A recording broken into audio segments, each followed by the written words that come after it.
За энэ хуулийг бол одоо дэмжиж байгаа. Нөгөө 3 асуулт байна.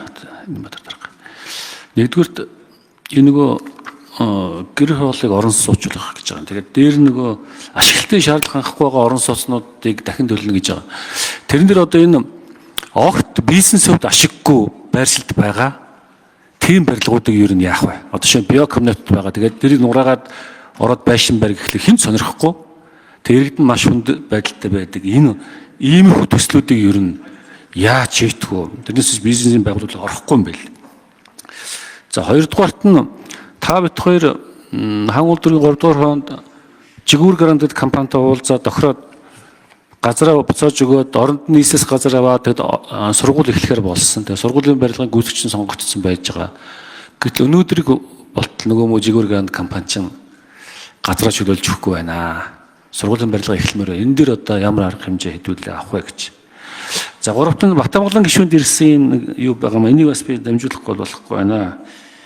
Баянзүрх дүүргийн 26 дугаар оны Чирүүэл хотхны яг урд бас зөвшөөрлгүй маш том барилгыг стандартын бус барилга эхлүүлсэн байна гэсэн юм шаардлага бас иргэдээс мессежээр ирүүлсэн байна.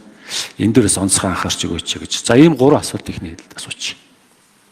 За одоо яг Улаанбаатар хотод хамгийн том асуудал болоод байгаа зүйл бол энэ ашиглалтын шаардлага хангахгүй орон сууцсанд амьдарч байгаа болон орон сууцаа одоо төслийн компанитай гэрээ байгуулсны үндсэн дээр нураасан ийм асуудлууд үүсэж байгаа.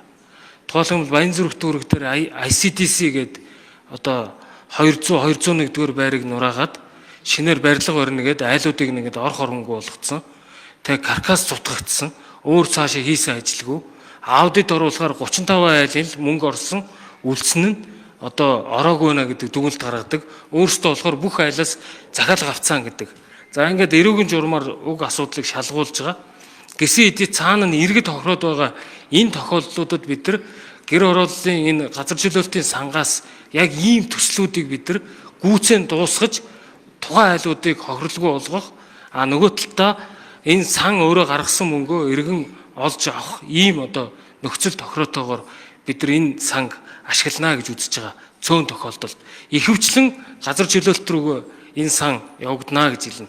За тэр биокомнат бол нэлээд хаслагдсан шуун фабрик энтерт байгаа ашиглалтын шаардлага хангахгүй газрууд дээр бид нар аж ахуйн нэгж байгууллагууд дээр бизнесийн одоо бусад итвэх сонирхлыг нь төрүүлэх худалдаа үйлчилгээний төв барих ийм газрыг нэмж олгох байдлаар төслийг эдийн засгийн өрөөгөөстэй болох талаас бид нар илүү одоо менежмент хийж ажиллах ийм төлөвлөгөөтэй байгаа. Гэхдээ эхний ээлжинд бид нар өнөөдөр ингээд яг нураагдсан байгаа айлууд нь одоо өөрсдөө ор хоронгүй болчиход байгаа энэ төсөл хөтөлбөрүүдийг Улаанбаатар орон сууцлалтын корпорац арилжааны банкнаас тодорхой нөхцөлтэй хүүтэй зээл авах замаар барилгуудыг гүйцэн боловсруулах, гүйцэн барих ажлуудыг бас хийгдээд явж байгаа. Энэ цаашид энэ сантай уялдаж ажиллана гэдэг хэлээ.